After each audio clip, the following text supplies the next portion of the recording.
যত হত্যাকাণ্ড 15 জুলাই থেকে হয়েছে, যত অগ্নি সন্ত্রাস হয়েছে, এসবগুলি করা হয়েছে ডক্টর মোহাম্মদ ইউনূসের সেই মেটিকুলাসলি ডিজাইনের অংশ হিসেবে মাস্টার মাইন্ড দ্বারা এইসব খুন করেছে। আর খুন করেছে বলেই তাদেরকে দায় মুক্তি দিয়েছে, ইন্ডেমনিটি দিয়েছে। যদি তারা দায়ী না থাকবে তা দায় মুক্তি দেবে কেন বলেন? এটাও বিবেচনা করেন। কিন্তু মামলা দিয়েছে কাদের বিরুদ্ধে?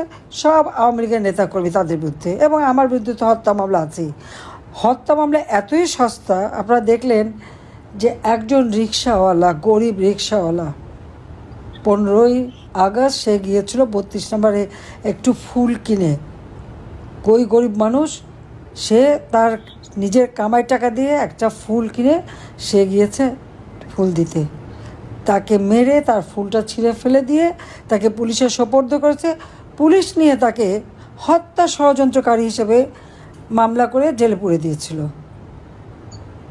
কাজে এই হত্যা মামলার যে কি মেরিট, সেটা তো এর থেকেই বুঝতে পারেন। জনগণ তো এখান থেকে তাদের বোঝা উচিত যে যাকে ইচ্ছা তাকে, সবার বিরুদ্ধে হত্যা মামলা। চিফ জাস্টিস ছিলেন সাবেক চিফ জাস্টিস খায়রুল হক সাহেব, তাকে হাত করা পরিয়ে তার বিরুদ্ধে হত্যা মামলা। আর আওয়ামী লীগের সকল নেতাকর্মী, প্রায় 5-6 লাখ নেতাকর্মীর বিরুদ্ধে মামলা, অধিকাংশই সব হত্যা মামলা। হত্যা বা বিস্ফোরক এই মামলা আছেই। তারপর আবার সাথে সাথে দুর্নীতির মামলা। আমরা দুর্নীতি করতে যাব কেন? দেশটা তো আমাদের। দেশের কল্যাণে কাজ করেছি, প্রত্যেকটা মানুষের জীবনমান উন্নতি করেছি, নিজের ভাগ্য করতে তো যাইনি। হ্যাঁ, আমাদের উপরে দুর্নীতির অভিযোগ, ওয়ার্ল্ড ব্যাঙ্কও তো অভিযোগ এনেছিল। আমি, আমার পরিবার, জয়, পুতুল, রেহানা, তাদের বাচ্চারা সবার বিরুদ্ধে তো কই তদন্ত করেছে। কানাডা ফেডারেল কোর্টে মামলা করেছিল, সব এই মামলার রায়ে স্পষ্ট বলেছে সমস্ত অভিযোগ ভুয়া। আমরা জাতির পিতা বঙ্গবন্ধু শেখ মুজিবের কন্যা, আমরা সেই পরিবার। আমরা এখানে দুর্নীতি করতে আসিনি, আমরা জনগণের কল্যাণ করতে ভাগ্য পরিবর্তন করেছি, সেটাই সম্ভব। কিন্তু আজকে ইউনূস সে ক্ষমতায় কী করছে? আওয়ামী লীগের নেতা কর্মী, তাদের আত্মীয়, পরিবার পরিজন, কাউকে বাদ দিচ্ছে না, সবার বিরুদ্ধে মামলা। মানে হয়রানি করার একটা সীমা থাকে। আজকে বঙ্গবন্ধুর নাম নেওয়া যাবে না, আওয়ামী লীগ নিষিদ্ধ, আওয়ামী লীগের নিবন্ধন বাতিল করে দেয়। কত বড় দুঃসাহস! আরে আওয়ামী লীগ না থাকলে তো দেশ স্বাধীনই হতো না। আর স্বাধীন দেশ না পেলে ইউনূস সাহেব আজকে অবৈধভাবে হোক যেভাবে ক্ষমতায় বসে তো বেশ মজা করে খাচ্ছেন, ক্ষমতা ভোগ করছেন। দেশের মানুষের জন্য কিছু না করলেও নিজের জন্য করেছে। ক্ষমতায় এসেই ম্যান পাওয়ার ব্যবসা, ক্ষমতায় এসেই ডিজিটাল ওয়ালেট ব্যবসা, আর অন্যান্য যত রকমের ব্যবসা সব হাতিয়ে দিচ্ছে। যে প্রজেক্ট আমি 160 কোটি টাকা, সেটাকে 300-350 কোটি টাকার করে দিয়ে পয়সা বানাচ্ছে। শেয়ার মার্কেটের 90,000 কোটি টাকা উধাও। সমস্ত ব্যাংকগুলি আজকে দেউলিয়া হওয়ার পথে, সব টাকা পয়সা পাচার। গ্রামীণ ব্যাংকের পুরা, এটা তো সরকারের পয়সায়, সেটার মালিকানাও নিয়ে নিয়েছে। টেলিকমিউনিকেশনের ব্যবসাটা আমি দিয়েছিলাম, লেবারদের টাকা মেরে খেয়েছে। সেই লেবাররা মামলা করেছে, সেই মামলায় লেবার কোর্টে ইউনূসের সাজা হয়েছে। ইউনূস কিন্তু লেবার কোর্টে সাজাপ্রাপ্ত, দণ্ডপ্রাপ্ত আসামি। আজ দুর্ভাগ্য, সেই দণ্ডপ্রাপ্ত আসামি এখন বাংলাদেশের ক্ষমতায় বসে সবাইকেই দণ্ড দিয়ে বেড়াচ্ছে, সবাইকে মামলা দিয়ে বেড়াচ্ছে। অবৈধভাবে ক্ষমতা দখলকারী সব নির্দেশই অবৈধ, এটা মনে রাখতে হবে, এবং এর বিচার ইনশাল্লাহ একদিন হবে। আজকে একদম স্পষ্ট কথা, আওয়ামী লীগের অগণিত নেতাকর্মী, তাদেরকে গ্রেপ্তার শুধু না, যারা মুক্তিযোদ্ধা সিনিয়র নেতারা, তাদের হাতে হাত করা পরিয়ে পরিয়ে নিয়ে যায়। তাদের জেলখানার ডিভিশনটা দেয় না, দুটো কম্বলের মধ্যে কম্বল বিছিয়ে সেখানে থাকতে হয়। তাদের উপরে চরম নির্যাতন চলছে এবং অনেকেই মারা যাচ্ছে। যখন মুমূর্ষু অবস্থা হয় তখন তাদেরকে হাসপাতাল নিয়ে বলে হার্ট ফেল। 30 জন জেল কিলিং হয়ে গেছে ইতিমধ্যেই, এবং এখনও যা নেতারা আছে প্রত্যেকের শারীরিক অবস্থা খুব খারাপ, কিন্তু তাদের ডাক্তার পর্যন্ত দেখাতে দেয় না। বাড়িতে খাবার, একবার এই জেলে, একবার ওই জেলে, একবার ওই জেলে, তাদেরকে সেভাবে ঘুরে বেড়াচ্ছে। আওয়ামী লীগের অপরাধটা কী? আওয়ামী লীগের নেতাকর্মীরা জনগণের জন্য কাজ করেছে। আওয়ামী লীগ এদেশের স্বাধীনতা এনেছে। স্বাধীনতা এনেছে বলেই না আজকে সবাই এত পদ পদবি পাচ্ছে। তার নয়তো পাকিস্তান আমলে থাকলে তো পাকিস্তানিদের হাতে ওই লাঠির ঝাঁটাই খেতে হতো তাদের। এটা তারা ভুলে যায় কেন? এই পরাধীনতার নাগপাশ থেকে জাতিপিতা বঙ্গবন্ধু শেখ মুজিবই তো মুক্তি দিয়ে গেছেন। আজকে তার নাম নেওয়া যাবে না। 32 নম্বর ভেঙে দিয়েছে। যে কেউ 32 নম্বর গেলে প্রশ্ন করে, প্রশ্নটা কে করে? তাদের কি অধিকার আছে? বলে আমি নাকি মানুষ খুন করেছি। আমি কোনো মানুষ খুন করিনি, আমি মানুষ খুন করতে পারি না। এই ছাত্রতা আন্দোলন শুরু করেছিল সেই জুলাই মাস থেকে। জুলাই মাস থেকে 14 জুলাই পর্যন্ত কই একটা ছেলের গায়ে বা মেয়ের গায়ে তো টোকা পড়েনি, তাদের গায়ে তো কেউ হাত দেয়নি। 15 জুলাই থেকে এরাই তো মানুষ হত্যা শুরু করেছে। পুলিশ মেরে পা বেঁধে ঝুলে রাখা, আওয়ামী লীগ নেতাকর্মী তাকে হত্যা করে পা বেঁধে ঝুলিয়ে রাখা, তাদেরকে পিটিয়ে পিটিয়ে মারা। এবং সেই জুলাই 15 থেকে এ পর্যন্ত কত শত লোক মারা গেছে, তার অধিকাংশই আওয়ামী লীগ বা স্বাধীনতা মুক্তিযোদ্ধা। যুদ্ধ অপরাধী তাদেরকে ছেড়ে দেয়, তাদের গলায় ফুলের মালা ওঠে। আর আমার যারা মুক্তিযোদ্ধা তাদের গলায় জুতো মালা দিয়ে অপমান করে। যারা নিজের জীবনের সব কিছু ত্যাগ করে স্বাধীনতা এনে দিল, আজকে তাদেরকে নিয়ে অপমান করা হয়। আর কত, গোপালগঞ্জে তো রীতিমতো গণহত্যা চালিয়েছে। সরাসরি হুকুম দিয়েছে গুলি করো, গুলি করে মারো, মেরে তার ওই সমন্বয়কদের উদ্ধার করো। কই আমি তো এরকম কোনো অর্ডার কাউকে দেইনি। তাহলে বিচার কার হওয়া উচিত? এই হত্যাকাণ্ডের জন্য বিচার তো ইউনূসের হওয়া উচিত।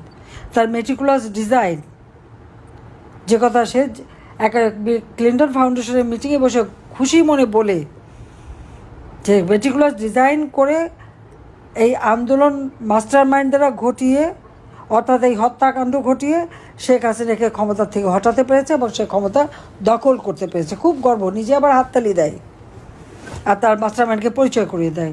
সেদিনই তো বোঝা গেছে যে এই হত্যাকাণ্ডের সঙ্গে ইউনূস সরাসরি জড়িত এবং তার ওই সমন্বয় মাস্টার মাইন্ড তারা জড়িত। বিচার তাদের হবে, হত্যার বিচার। আমি কাউকে হত্যা করিনি, করতে পারি না। আমার নিজের বাবা মা ভাইদের যারা হত্যা করেছে তাদের তো আমি সাধারণ আইনে বিচার করেছি, ইনডেমনিটি অর্ডিন্যান্স বাতিল করে দিয়ে তাদের বিচার করেছি, যুদ্ধ অপরাধীদের বিচার করেছি, যারা 30 লক্ষ শহীদ হত্যা করেছে, যারা পাকিস্তান হানাদার বাহিনীর দোষর ছিল, যারা আমার লক্ষ লক্ষ মা বোনদেরকে পাকিস্তানি হানাদার বাহিনীর হাতে তুলে দিয়েছে, দিনের পর দিন তাদের উপর পাশবিক অত্যাচার হয়েছে, তাদের বিচার করেছি। প্রায় 3 কোটি ঘর বাড়ি জ্বালিয়ে পুড়িয়ে দিয়েছে, তাদের বিচার করেছি। বিচার করতেই হবে তো, এটা সারা বিশ্বে হয় এই বিচার। আজকে সেই কোর্টেই আবার আমাদের বিচার। 73 সালে যে আইন হয়েছিল আইসিটির, সেটা আবার তারা এক্সিকিউটিভ পাওয়ার দিয়ে সংশোধন করেছে। এটা সংশোধন হয় না, সম্পূর্ণ ইললিগাল। আজকে যে আদালত তারা স্থাপন করেছে, সেখানে চেয়ারম্যান থেকে শুরু করে চিফ প্রসিকিউটর, তারা কারা? তারা তো যখন আমরা যুদ্ধাপরাধীদের বিচার করি তাদের ডিফেন্সে ছিল, তাহলে তারা কী করে এখানে চিফ প্রসিকিউটর হতে পারে বা চেয়ারম্যান হতে পারে? সম্পূর্ণ অবৈধভাবে, শুধুমাত্র গায়ের জোর দেখিয়ে, ওই সন্ত্রাসী জঙ্গিদের জোর দেখেই ইউনূস এই অপকর্ম করে যাচ্ছে। কাজে আমার কথা একটা স্পষ্ট, আমরা ইতিমধ্যে 21 দফা কর্মসূচি দিয়েছি। গণতন্ত্র প্রতিষ্ঠা করতে হবে। জনগণের ভোটের অধিকার কেড়ে নিয়ে ক্ষমতায় বসেছে ইউনূস। জনগণের ভোটের অধিকার জনগণের হাতে ফিরিয়ে দিতে হবে।